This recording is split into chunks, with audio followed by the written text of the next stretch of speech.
जानिए भोले बाबा क्यों कहलाए महाकाल। देश के अलग अलग भागों में स्थित भगवान शिव के 12 ज्योतिर्लिंग में श्री महाकालेश्वर एक प्रमुख ज्योतिर्लिंग है। इन्हें द्वादश ज्योतिर्लिंगों में से एक कहा जाता है। इस ज्योतिर्लिंग के दर्शन पूजन आराधना से भक्तों के जन्म जन्मांतर के सारे पाप समाप्त हो जाते हैं। वे भगवान शिव की कृपा के पात्र बनते हैं। यह परम पवित्र ज्योतिर्लिंग मध्य प्रदेश के उज्जैन नगर में है। पुण्यशिला क्षिप्रा नदी के तट पर स्थित उज्जैन प्राचीन काल में उज्जैनी के नाम से विख्यात था। इसे अवंतिकापुरी भी कहते थे। यह भारत की परम पवित्र सप्तपुरियों में से एक है। महाभारत, शिव पुराण और स्कंदा पुराण में महाकाल ज्योतिर्लिंग की महिमा का पूरे विस्तार के साथ वर्णन किया गया है। इस ज्योतिर्लिंग की कथा पुराणों में इस प्रकार वर्णित है। प्राचीन काल में उज्जैनी में राजा चंद्रसेन राज्य करते थे। वह परम शिव भक्त थे। एक दिन श्रीकर नामक 5 वर्ष का एक गोप बालक अपनी माँ के साथ उधर से गुजर रहा था। राजा का शिव पूजन देखकर उसे बहुत विस्मय और कौतूहल हुआ। वह स्वयं उसी प्रकार की सामग्रियों से शिव पूजन करने के लिए लालायित हो उठा।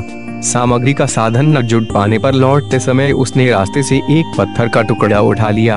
घर आकर उसी पत्थर को शिव रूप में स्थापित कर पुष्प, चंदन आदि से परम श्रद्धा पूर्वक उसकी पूजा करने लगा। माता भोजन करने के लिए बुलाने आई, किंतु वह पूजा छोड़कर उठने के लिए किसी भी प्रकार तैयार नहीं हुआ। अंत में माता ने झलाकर पत्थर का वह टुकड़ा उठाकर दूर फेंक दिया।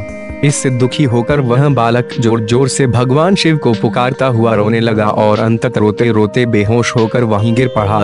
बालक की अपने प्रति यह भक्ति और प्रेम देखकर भोलेनाथ भगवान शिव अत्यंत प्रसन्न हुए। बालक ने जैसे ही होश में आकर अपने नेत्र खोले तो उसने देखा कि उसके सामने एक बहुत ही भव्य और अति विशाल स्वर्ण और रत्नों से बना हुआ मंदिर खड़ा है।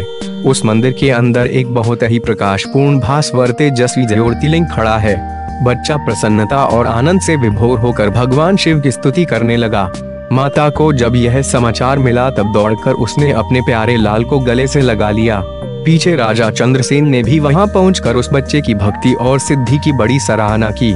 धीरे धीरे वहां बड़ी भीड़ जुट गई। इतने में उस स्थान पर हनुमान जी प्रकट हो गए। उन्होंने कहा, मनुष्यों, भगवान शंकर शीघ्र फल देने वाले देवताओं में सर्वप्रथम है। इस बालक की भक्ति से प्रसन्न होकर उन्होंने इसे ऐसा फल प्रदान किया है जो बड़े बड़े ऋषि मुनि करोड़ों जन्मों की तपस्या से भी प्राप्त नहीं कर पाते। इस गोप बालक की 8वीं पीढ़ी में धर्मात्मा नंदगोप का जन्म होगा। द्वापर युग में भगवान विष्णु कृष्ण अवतार लेकर उनके वहां तरह तरह की लीलाएं करेंगे। हनुमान जी इतना कहकर अंतर्ध्यान हो गए। उस स्थान पर नियम से भगवान शिव की आराधना करते हुए अंत में श्रीकर गोप और राजा चंद्रसेन शिवधाम को चले गए। इस ज्योतिर्लिंग के विषय में एक दूसरी कथा इस प्रकार कही जाती है। किसी समय अवंतिकापुरी में वेद पाठी तपोनिष्ठ एक अत्यंत तेजस्वी ब्राह्मण रहते थे। एक दिन दूषण नामक एक अत्याचारी असुर उनकी तपस्या में विघ्न डालने के लिए वहां आया। ब्रह्मा जी से वर प्राप्त कर वे बहुत शक्तिशाली हो गया था। उसके अत्याचार से चारों ओर त्राहि त्राहि मची हुई थी। ब्राह्मण को कष्ट में पड़ा देखकर प्राणी मात्र का कल्याण करने वाले भगवान शंकर वहां प्रकट हो गए। उन्होंने एक हुंकार मात्र से उस दारुण अत्याचारी दानव को वहीं जलाकर भस्म कर दिया। भगवान वहां हुंकार सहित प्रकट हुए, इसीलिए उनका नाम महाकाल पड़ गया। इसीलिए परम पवित्र ज्योतिर्लिंग को महाकाल के नाम से जाना जाता है।